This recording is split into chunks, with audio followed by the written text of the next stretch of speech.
Hello students, I am Dr. Mahima Gupta from SD Government College, Beawar. BCom part first cost accounting की class में आपका स्वागत है। आज मैं आपके सामने बात करने वाली हूँ ओवरहेड्स की एब्जॉर्प्शन के मेथड्स के बारे में। जैसा कि हमने पिछले वीडियो में ये स्टडी किया कि फैक्ट्री के जो ओवरहेड्स होते हैं उन ओवरहेड्स को हम अलग अलग डिपार्टमेंट्स में एलोकेट और अपॉर्शनमेंट करते हैं। उससे हमें अलग अलग डिपार्टमेंट्स के, चाहे वो प्रोडक्शन डिपार्टमेंट्स हो चाहे वो कॉस्ट सेंटर हो, उनके टोटल ओवरहेड्स ज्ञात हो जाते हैं। जब हमें टोटल ओवरहेड्स ज्ञात हो जाते हैं तो उन टोटल ओवरहेड्स को हम डिपार्टमेंटल ओवरहेड्स के नाम से जानते हैं। प्रत्येक उत्पादन विभाग के जब हम डिपार्टमेंटल ओवरहेड्स ज्ञात कर लेते हैं तो उसके बाद हमारा अगला कार्य होता है उस विभाग के ऊपरी व्ययों का उस पर्टिकुलर डिपार्टमेंट में जितने भी जॉब्स हो रहे हैं, जितने भी कार्य किए जा रहे हैं, उन सभी कार्यों पर एब्जॉर्प्शन करने के लिए उन कार्यों पर उस ओवरहेड्स का कितना भार डाला जाए, उसके लिए एक उचित आधार, एक एप्रोप्रिएट बेसिस ज्ञात करना होता है, ताकि हम प्रत्येक लागत इकाई या लागत केंद्र या उपकार्य पर उस उपरिव्यय का उचित भार उस पर चार्ज कर सकें और उस इकाई या उपकार्य का उत्पादन मूल्य ज्ञात किया जा सके।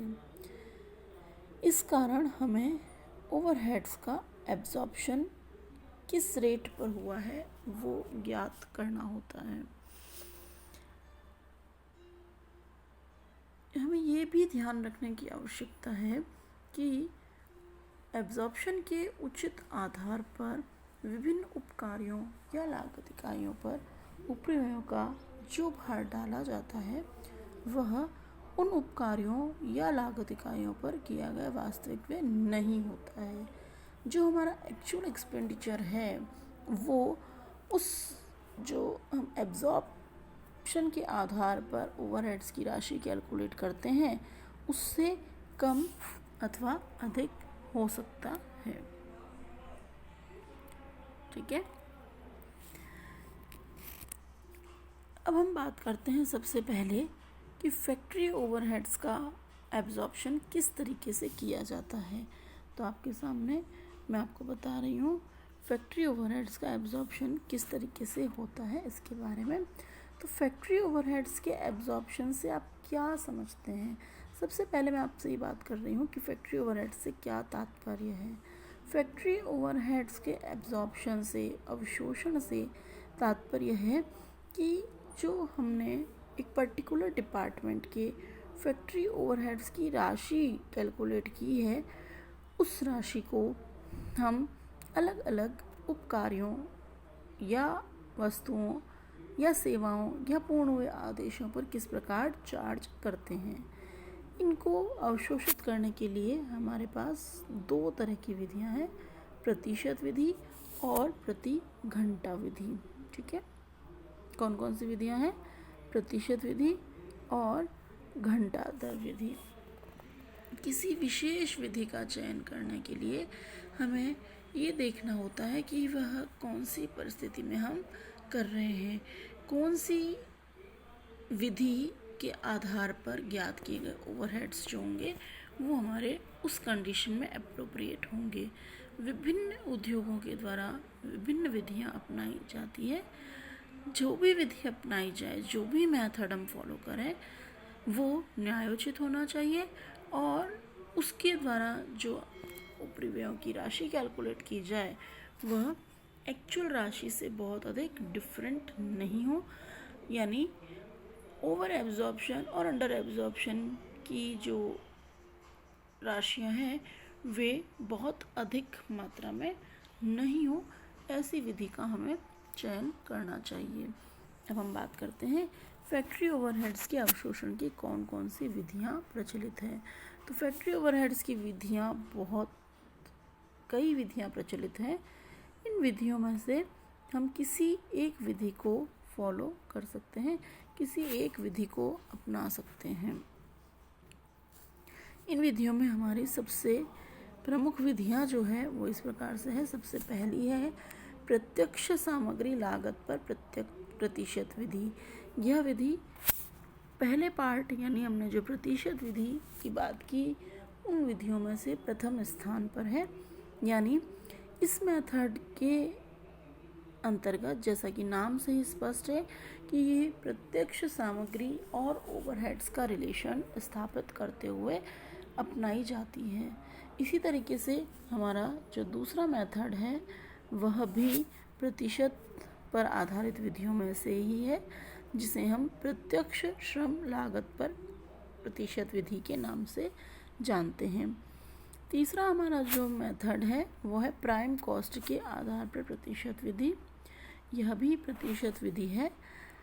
फिर जो चौथी हमारी विधि है वह प्रति घंटा दर विधि के अंतर्गत आने वाली प्रथम विधि है, जिसे हम प्रत्यक्ष श्रम घंटा दर विधि के नाम से जानते हैं।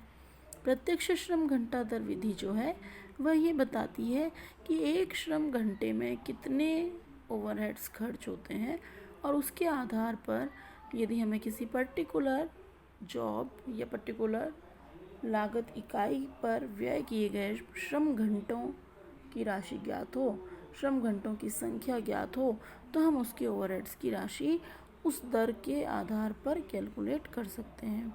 इसी तरीके से मशीन घंटा दर विधि भी इसी तरीके से कार्य करती है, जहाँ पर हमें मशीन घंटा दर यानी एक मशीन घंटे में ऊपरी व्ययों की राशि के बारे में हमें कैलकुलेशन करनी होती है, और उसके आधार पर हम किसी पर्टिकुलर जॉब पर खर्च हुए मशीन घंटों के आधार पर उस पर्टिकुलर जॉब या कॉस्ट सेंटर पर कारखाना उपरिव्यय की राशि ज्ञात कर सकते हैं। इसी तरीके से नेक्स्ट हमारा जो मेथड है वह मशीन घंटा दर और श्रम घंटा की कॉम्पोजिट रेट है, मिश्रित विधि है। And the last one is उत्पादित इकाई दर विधि। उत्पादित इकाई के आधार पर यानी उत्पादित इकाइयों की संख्या के आधार पर हम उपरिव्यय की अवशोषण की रेट कैलकुलेट करते हैं, और उस रेट के आधार पर हम उपरिव्ययों की राशि ज्ञात करते हैं। तो इस तरीके से मैंने आज आपसे ये शेयर किया मेथड्स ऑफ एब्जॉर्प्शन का इंट्रोडक्शन। यानी हमने जो हमारे लास्ट वीडियोस में हमने ओवरहेड्स की राशि ज्ञात की, हमने क्या किया, एक पर्टिकुलर डिपार्टमेंट में कितने ओवरहेड्स होते हैं, कितने ओवरहेड्स की राशि आती है, उसके आधार पर हमने पर्टिकुलर डिपार्टमेंट के डिपार्टमेंटल ओवरहेड्स की राशि हमारे लास्ट वीडियोस में कैलकुलेट करना सीखा, जिसमें हमने सर्विस डिपार्टमेंट, प्रोडक्शन डिपार्टमेंट्स के बीच में पूरे ऑर्गेनाइजेशन के जो ओवरहेड्स हैं उन्हें कैसे डिस्ट्रीब्यूट किया जाता है, किस तरीके से सर्विस डिपार्टमेंट की ओवरहेड्स का रीडिस्ट्रीब्यूशन प्रोडक्शन डिपार्टमेंट्स में किया जाता है। इस तरीके से हमने अलग अलग प्रोडक्शन डिपार्टमेंट्स के ओवरहेड्स, टोटल ओवरहेड्स कैलकुलेट करना सीखा हमारे लास्ट वीडियोस में। और आज मैंने आपसे बात की कि उस जो पर्टिकुलर डिपार्टमेंट के जो डिपार्टमेंटल ओवरहेड्स हैं उन्हें हम किस तरीके से उस पर्टिकुलर डिपार्टमेंट में होने वाले अलग अलग जॉब्स, अलग अलग कॉस्ट यूनिट्स, अलग अलग कॉस्ट सेंटर्स में किस तरीके से हम उन्हें डिस्ट्रीब्यूट करते हैं। यानी ये एक पर्टिकुलर डिपार्टमेंट के ओवरहेड्स को के आधार पर उस डिपार्टमेंट में होने वाले विभिन्न उपकार्यों की लागत ज्ञात करने के लिए आवश्यक है।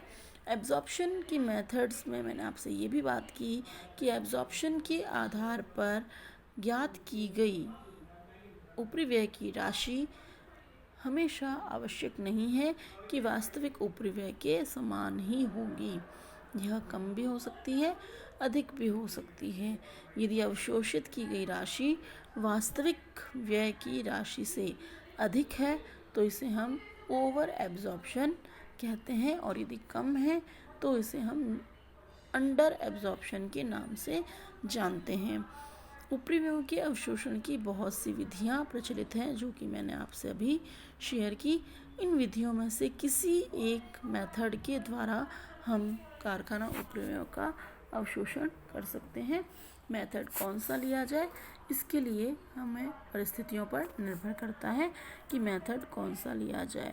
ऊपरी व्ययों के अवशोषण के लिए जो फैक्ट्री ओवरहेड्स की अवशोषण के लिए जो मेन मेथड्स अवेलेबल हैं वो आपके सामने स्क्रीन पर है, और यही मैंने आपसे शेयर किया है। इनके बारे में ब्रीफ इंट्रोडक्शन मैंने आपको समझाया है। हमारे नेक्स्ट वीडियो में मैं आपको 1 बाय 1 मेथड्स को प्रैक्टिकली कैसे फॉलो किया जाता है इसके बारे में बात करूँगी। तब तक के लिए गुड बाय, थैंक यू।